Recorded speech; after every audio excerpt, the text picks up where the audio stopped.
Hello everyone, and welcome back to another episode of History Buff 41. Today we are taking a look at an M14 ammo pouch. The M14 rifle was the successor to the M1 Garand. It was adopted by the United States military in 1958, and it fired a 7.62 millimeter NATO round, which was slightly smaller than the 30-06, had a little less powder in it. Also, it had the capability of firing fully automatic. If you look at the two rifles, you can definitely see the M1 Garand and the M14. You can definitely see that they are very similar in appearance. The M14 had an external 20-round magazine, which is what this pouch was made for. So let's go ahead and take a look. Starting off, we can instantly see that it is a darker green color than what we are used to seeing in World War II era web gear. We also see down here we have a couple of grommets for the Model 1910 hanger, where you could hang a a Carlisle bandage or a grenade pouch or something of that nature off of. Wouldn't want to make it too heavy.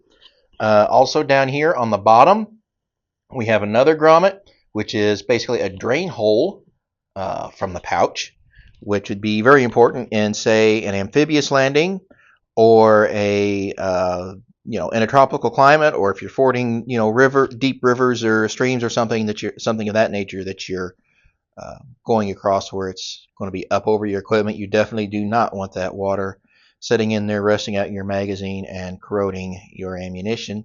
And then you can see here on the flap, the button there is a little more kind of like a bigger version of a shirt button or something of that nature, and it's different from the lift the dot style buttons and snaps that we had in our World War II era stuff.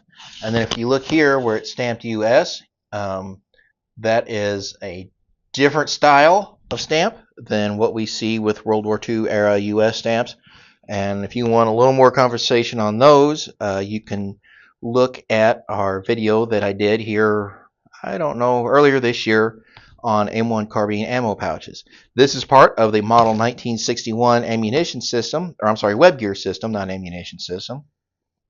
And as part of that system, they essentially had a M36 pistol belt, but instead of having one snap, like what we're used to seeing with our World War II and Korea era belts, to where you would snap a ammo pouch for, say, a 1911 on and keep it from sliding back and forth, or maybe an early M1 carbine pouch, they had a number of snaps along the belt, so you could snap a number of these in. And you see we got two buttons here, one here and one here, and basically it would determine how high up your magazine pouch was, how high up on your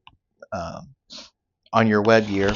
And you would essentially, if we take this a little bit closer and open it up, you can see here you'd slide your belt through and then snap it in, same as you would, one of those 1911 pouches or an earlier M1 carbine pouch.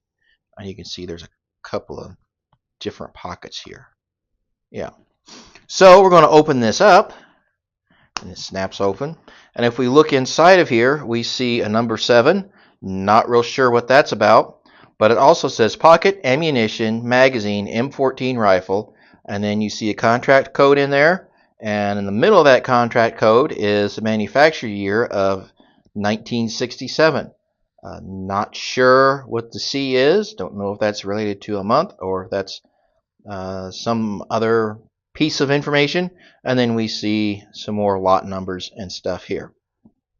So that is pretty much that for this little video on this M14 ammo pouch. It would only hold one magazine. I'll open it back up again, and you can see, kind of pop it out, fill it out a little bit. Not a whole lot of there. And if you're in a combat situation, a 20-round magazine isn't going to last very long, and you're not going to be carrying much ammo with you if you have, 4 or 6 of these on you. You'll have a limited supply. But that's pretty much that for this video. I would like to remind everybody again, if you're still watching at this point, that we have set a goal for the channel of having 20 subscribers by the end of the month. And we are, I believe today's September 20th or 21st. So we're about 3 subscribers away. So if you like what I'm doing, please be sure to like, share, and especially subscribe.